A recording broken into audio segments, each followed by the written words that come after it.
جناب سیدنا صدیق اکبر رضی اللہ تعالیٰ عنہ کا دور مبارک وہ دور ہے، اس قدر آپ نے جنگ کی ہے زکوٰۃ کے لیے. اسلام کا جو ایک رکن ہے نا زکوٰۃ کے لیے اس قدر آپ نے جنگ کی ہے، لڑے ہیں، اور آپ نے شور برپا کیا ہے کہ آپ نے بڑے بڑے امراء سے زبردستی آپ نے زکوٰۃ نکلوائی ہے. زکوٰۃ کے عمل کو آپ نے نافذ یوں کیا ہے کہ تاریخ میں ملتا ہے کہ اس وقت پھر زکوٰۃ اس قدر نکالی لوگوں نے، اس قدر نکلی لوگوں نے، اس قدر عمل شروع کر دیا کہ پھر کوئی اس وقت اس ماحول میں کوئی زکوٰۃ لینے والا نہیں ہوتا تھا. بندہ نظر نہیں آتا تھا کہ زکوٰۃ دیں کس کو، بندہ نظر نہیں آتا تھا. آج تو در پردہ اگر زکوٰۃ اب یہاں دیں نا تو ہمارے پاکستان میں سب سے پہلے جو بڑے لیول کے بڑے طبقے کے جو بندے نا غریبوں سے پہلے انہوں نے آ جانا. ذرا آج جو بڑے وڈیرے ہیں، جو بڑی مسندوں پہ بیٹھے، سب سے پہلے زکوٰۃ وہ کھا جاتے. ذرا یہ جراثیم تو بڑا عام ہے نا، ذرا بس بیچ میں آیا تو میں ویسے ذرا میں نے ذکر کر دیا. یہ حالات آج یہ ہے، غریب تو غریب، امیر جو ہے وہ سب سے پہلے صفوں میں پہلے آ جائیں گے. ذرا بیت المال کا آج بھی مال سارا بیت المال کا جو امراء طبقہ وہ کھا رہا ہے ذرا، اور ناجائز کھا رہا ہے ذرا، کوئی پوچھنے والا نہیں. ذرا تو اس وقت جناب سیدنا صدیق اکبر رضی اللہ تعالیٰ عنہ نے اس قدر زکوٰۃ کے لیے محنت کی ہے، اور آپ نے ان کو ترغیب دی، اور آپ نے وہ جنگ کی ہے کہ پھر بڑے امراء جو تھے وہ سیدھے ہو گئے اور لائنوں میں لگ گئے اور زکوٰۃ دینی شروع کر دی. اور جب زکوٰۃ انہوں نے دی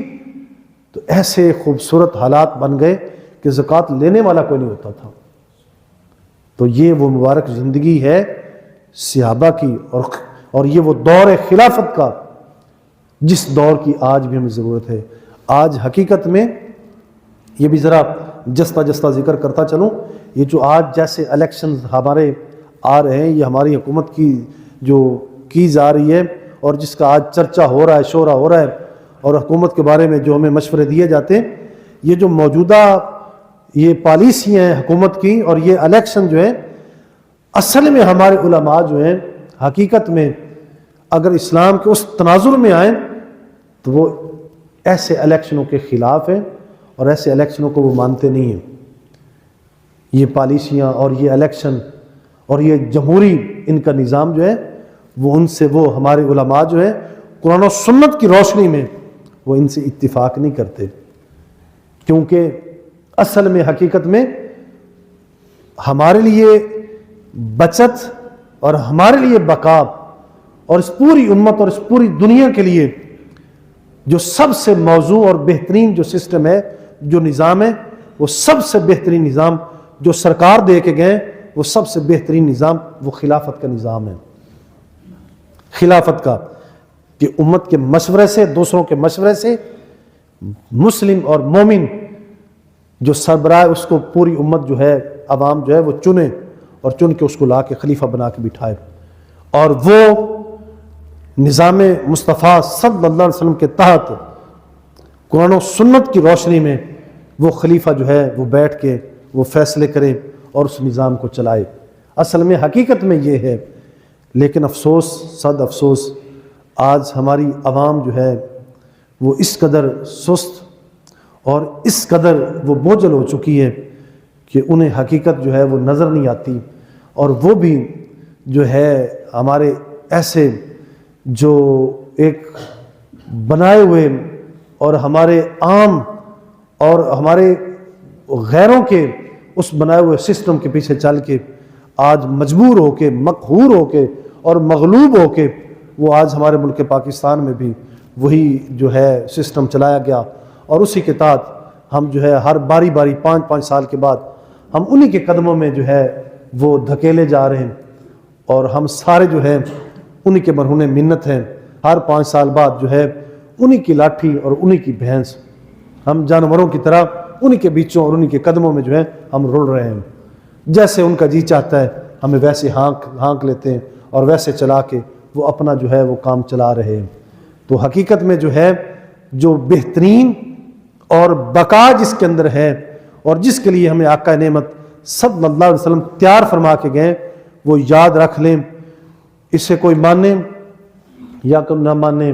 میری بات کو کوئی بندہ جیسا مرضی لے لے، لیکن میں نے جو قرآن و سنت کی روشنی میں اور اپنے علماء کے جو اقتباسات میں سے جو چیز نچوڑ کے جو آپ کے سامنے رکھی ہے، وہ بطور پیغام، چونکہ ہمارا کام یہ ہے کہ ہم پیغام دے دیں اور جہاں تک ہو سکے اس پیغام کا ساتھ دیں، اس پر خود بھی اور دوسروں کو بھی عمل کے لیے دعوت دیں۔ آگے پھر یہ اللہ کی مرضی ہے، وہ کب چاہے گا اور کب اس کو نافذ فرمائے گا، اس کی بھی ایک حکمت عملی ہے، اس کا بھی ایک حکمت ہے، اس کے اندر بھی ایک راز ہے۔ اور ہماری تو دعائیں ہیں، اور حالانکہ ہمیں اس کے لیے کوشش بھی کرنی چاہیے۔ وہ سب سے بہترین نظام جو ہے وہ نظام خلافت ہے، اور وہ خلفائے راشدین کا وہ نظام جب تک آپ رہے تو انہوں نے ایک بہترین اس دنیا کو سنبھالا،